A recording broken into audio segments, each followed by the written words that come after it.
Hello again. Today, the topic is terrorism. When we think about terrorism, the word itself usually conjures up images, right? Bombed embassies, hijacked planes, masked figures with foreign accents orchestrating chaos. But John, I think we're seeing this definition stretch like past its old boundaries, don't you think? Absolutely. Historically, terrorism was seen largely as a foreign phenomenon perpetrated by external threats. But what we're witnessing now is a transformation. The line between external and domestic threats has become blurred. Domestic terrorism isn't just an anomaly anymore. It's emerging as a significant concern within our borders. We have economic disparities, political polarization, societal anxieties, all creating fertile ground for radical ideologies to take root. From outside forces to, well, people within the very framework of what we thought was democratic stability. It's like the enemy isn't necessarily at the gates, it's inside the building, literally. Precisely. And what's crucial is that this isn't entirely new in history per se, but the scale and the velocity of how this manifests now, that's what's different. With events like that riot, we see the culmination of cultural tensions, economic frustration, and identity politics morphing into something far more volatile. Historically, though, you might have seen similar dynamics during the lead up to revolutions. Sure, but this time it feels heavier, more chaotic. Like we're kind of losing the ability to even define who a terrorist is or why someone turns into one. Maybe that's why the conversation often gets stuck because it's just so sprawling. The root causes are almost everywhere. And that brings in complexity for law enforcement and intelligence agencies that have to adapt these strategies while ensuring civil liberties aren't jeopardized.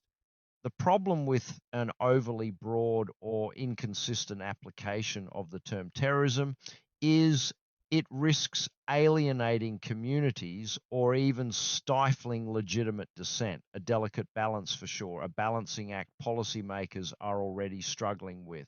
And let's not forget the human aspect here, John. I mean, if you're a person on the front lines of this, law enforcement or intelligence, you're constantly having to reevaluate your methods. One day you're focused on intercepting international threats. The next, it's like it's your neighbor or someone on Facebook getting radicalized into dangerous actions. Very true. It's not just an evolving threat, it's also an evolving mindset for those tasked with countering it. Years ago, counterterrorism didn't have to question, is this political extremism or is this terroristic intent? Now, these distinctions aren't as clear, and that demands both a strategic and an intellectual agility from those in the field. Strategic and intellectual agility. Yeah, but it's got to feel overwhelming too, don't you think? Like trying to spot a spark before it becomes a forest fire. One misstep, and suddenly you're fueling the whole problem with more division, more chaos. Absolutely. Prevention lies at the heart of it, spotting the early signs of radicalization, addressing root causes like societal inequalities or financial distress. But even prevention must be carefully executed. It can't be invasive to the point that it compromises public trust, which is unfortunately easier said than done. Right. And one of the areas where this evolution really stands out is online. The internet, John, it's supposed to connect us, right? But instead, it's like it's dividing us more than ever, setting up these dangerous echo chambers. People jump online just looking for answers or maybe a sense of belonging. And before you know it, they're tumbling down these rabbit holes of extremist content. It's terrifying how fast that transformation can happen. It is. And the thing to understand about these echo chambers is that they don't just amplify ideas, they normalize them. When someone is repeatedly exposed to extremist rhetoric without balanced counterpoints, it begins to reshape their perceptions. Over time, what might once have appeared extreme becomes, in their eyes, rational or even necessary. You could argue that the internet accelerates the radicalization process exponentially compared to historical instances. Right. And, it's not just fringe forums anymore. This stuff is creeping into mainstream platforms, your Facebooks, your YouTubes, your whatevers.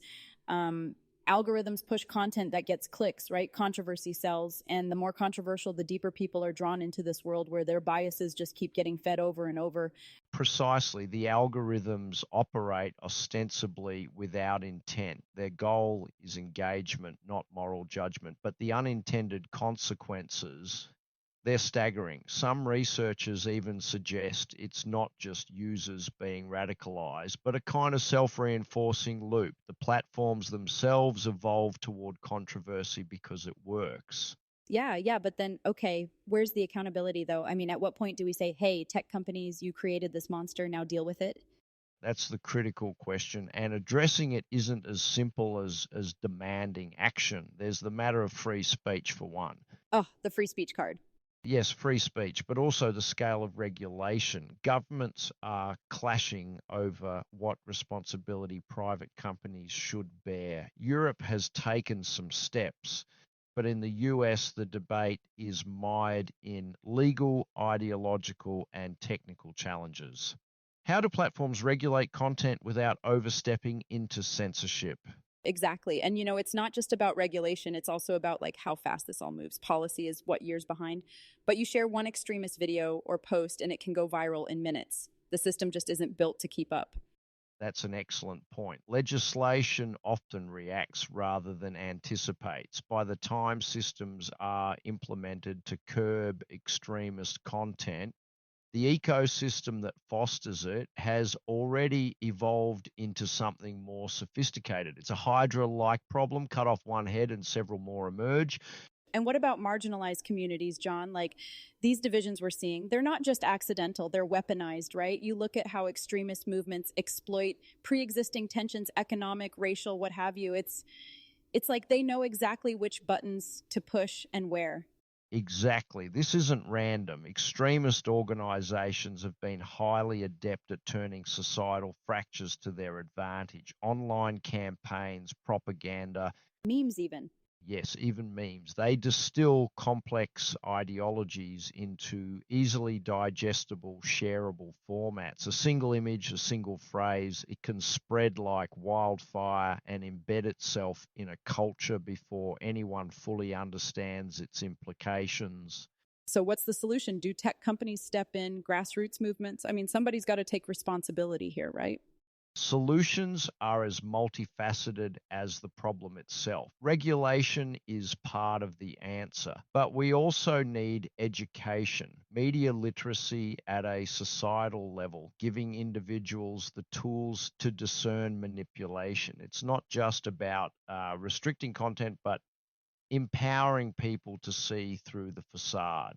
Yeah, but educating people takes time. And honestly, time isn't something we have a lot of before these divisions get way deeper.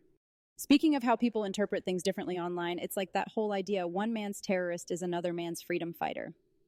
It's haunting, right? It really drives home how much of this is rooted in perspective.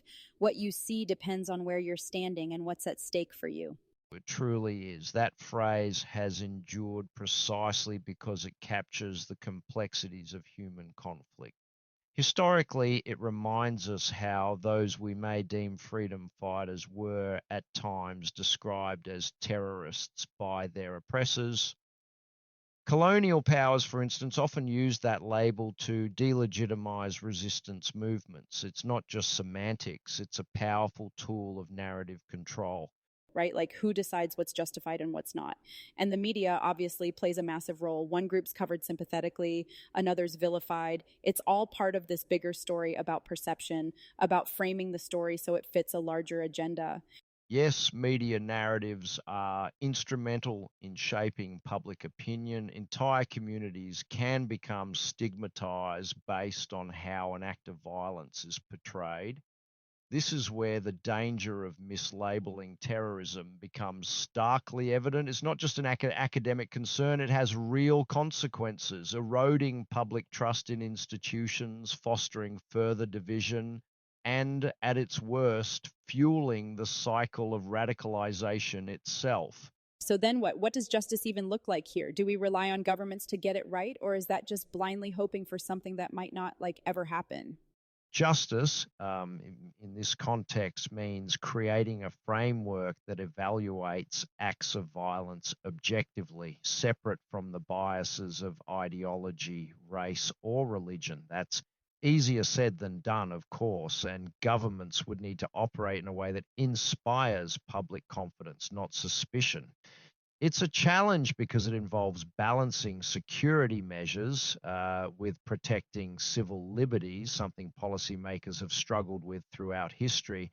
Yeah, and it seems like whenever they push harder one way, like for surveillance or whatever, people get nervous, like their freedoms are on the chopping block. And honestly, they're not wrong a lot of the time. That's the heart of it. Trust is the cornerstone. Without it, even well intentioned counterterrorism measures can backfire. Communities start feeling targeted, dissent is stifled, and instead of resolving tensions, you risk exacerbating them. The challenge lies in transparency, showing the public that these strategies are rooted in justice, not control. So the takeaway, I guess, is this has to go beyond just policing, right? Like we can't arrest our way out of this. We need systemic change, addressing inequalities and, the stuff that drives people to those extremes in the first place. Absolutely. Prevention necessitates a wide lens, educational reform, economic equity, mental health resources, all integrated with more refined counter radicalization efforts. And as you said, it's not about control, but about creating environments where extremism can't thrive in the first place. Yeah, and maybe just maybe that's where hope kind of slips back into the picture, like we're not completely helpless here. We've got tools. It's just a matter of using them before the damage is too deep. Indeed, we can't afford complacency. The evolving face of terrorism demands an evolving response, one that's strategic, ethical, and rooted in our commitment to democratic principles. If we approach it with vigilance and open mindedness, there's every reason to believe we can create a safer, more just world. And that's the challenge, right? Staying realistic without losing sight of the bigger picture. Okay, I think we've covered a lot, but you're right. It's about not underestimating what's possible. Change is slow, but it happens. On that note, I think we've reached a good place for today.